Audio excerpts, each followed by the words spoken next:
Ang unang yugto ng imperyalismo at kolonyalismo ay nagsimula dahil sa tatlong pangunahing salik: ang pagpapalawak ng relihiyon, pagpaparami ng ginto at pilak dahil sa sistemang merkantilismo, at paghahangad ng mga Europeyong bansa ng kadakilaan.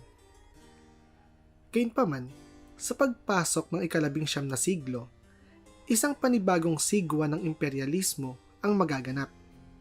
Ngunit bago tayo magpatuloy, make sure to click the subscribe button para ma-notify kayo pag meron tayong bagong episode. Ang panibagong imperyalismo ay lubos na kakaiba kaysa sa naunang pananakop ng mga Europeo. Humigit kumulang 200 taon na ang nakakalipas, at ang pananakop na ito ay kikilalanin bilang ang ikalawang yugto ng imperyalismong Europeo. Ang ikalawang yugto ng imperyalismo ay may iba't ibang motibo. Ito ang industrialisasyon, kapitalismo, nasyonalismo, at ang paglaganap ng kaisipan na kung tawagin ay social Darwinism. Ating unahin ang industrialisasyon. Noong 1780s, nagsimula ang Industrial Revolution sa Europa, partikular na sa Great Britain. Iba't ibang mga imbensyon at inobasyon kagaya ng spinning jenny, flying shuttle, steam engine, at iba pa ang lumaganap noong Industrial Revolution.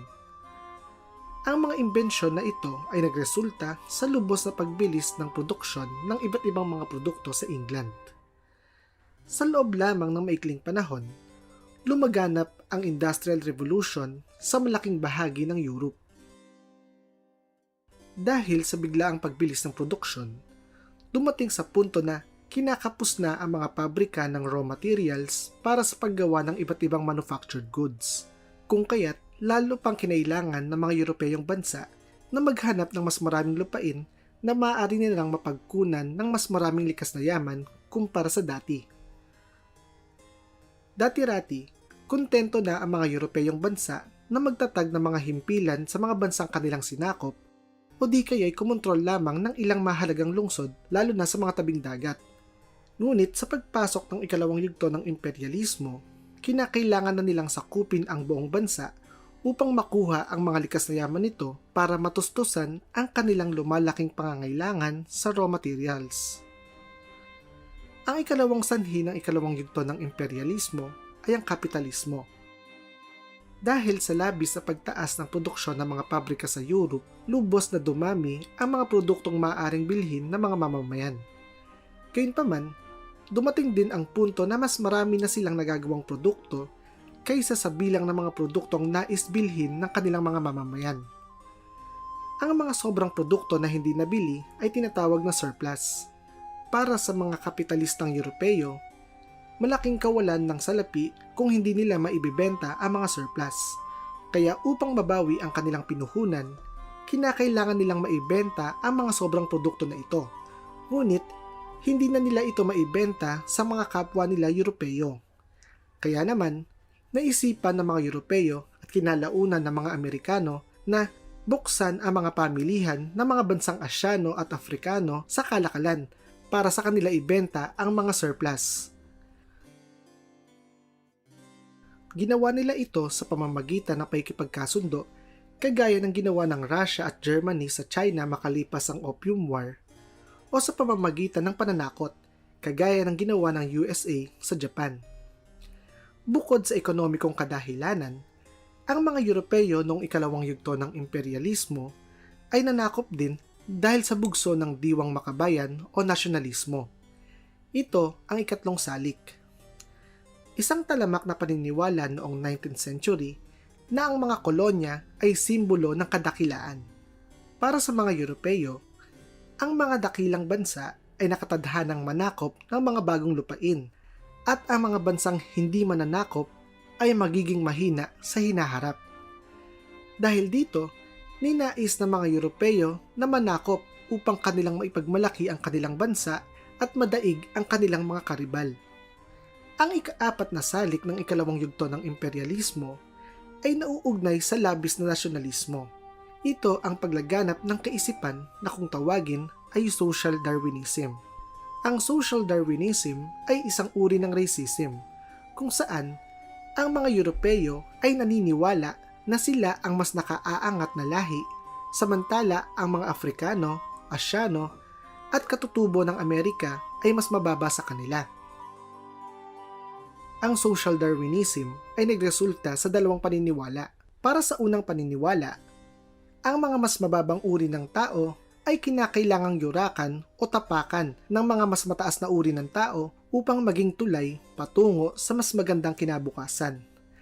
Ang isa naman ay ang paniniwala ng mga Europeo na dahil sila ang mas mataas na uri, sila ay mayroong obligasyon na gabayan ang mas mababang uri ng tao patungo sa sibilisasyon.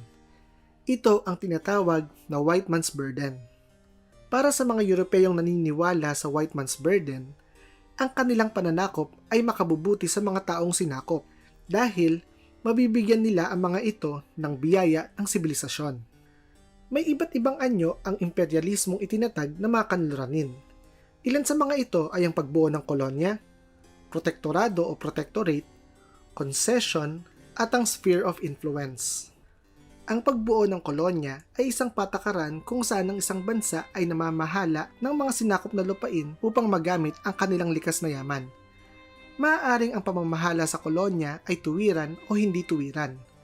Kapag tuwiran ang pamamahala sa isang kolonya, ang nanakop na bansa ay magpapadala ng kanilang kinatawan sa bansang kanilang sinakop upang direkta itong pamunuan. Kapag hindi tuwirang sistema naman, ang nanakop na bansa ay gumagamit ng mga pinunong lokal bilang kanilang ahente sa pamamahala ng kolonya. Ang protectorate naman ay tumutukoy sa pagbibigay proteksyon ng nanakop na bansa sa kanilang nasakop na lupain laban sa paglusob ng ibang bansa na kadalasan ay mga Europeyong bansa na karibal ng nanakop na bansa. Halimbawa, ang Egypt ay sinakop at ginawang protectorate ng mga British dahil di umano'y kapag hindi sila sinakop at pinagtanggol ng mga British, ang Egypt ay sasakupin ng France o ng iba pang Europeyong bansa na nagnanasang masakop ang kanilang lupain. Ang pamumuno ng mga Europeyong bansa sa isang protectorate ay hindi tuwiran. Ang concession naman ay nagaganap sa pagitan ng isang mahina at mas makapangyarihang bansa, kung saan ang mahinang bansa ay nagbibigay ng espesyal na karapatang pangnegosyo sa mas makapangyarihang bansa, katulad na lamang ng karapatan sa paggamit ng daungan at paggamit ng kanilang likas na yaman.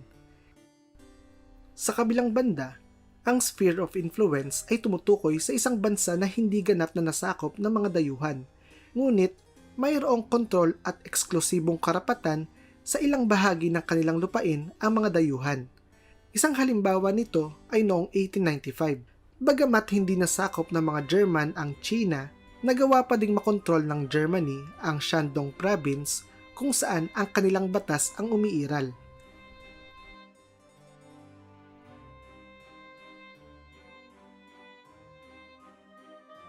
Marami pa tayong istoryang pagkukwentuhan at kasaysayang pag-uusapan, kaya make sure to click the subscribe button. As always, this is Sir Ian and I'll see you on the next one.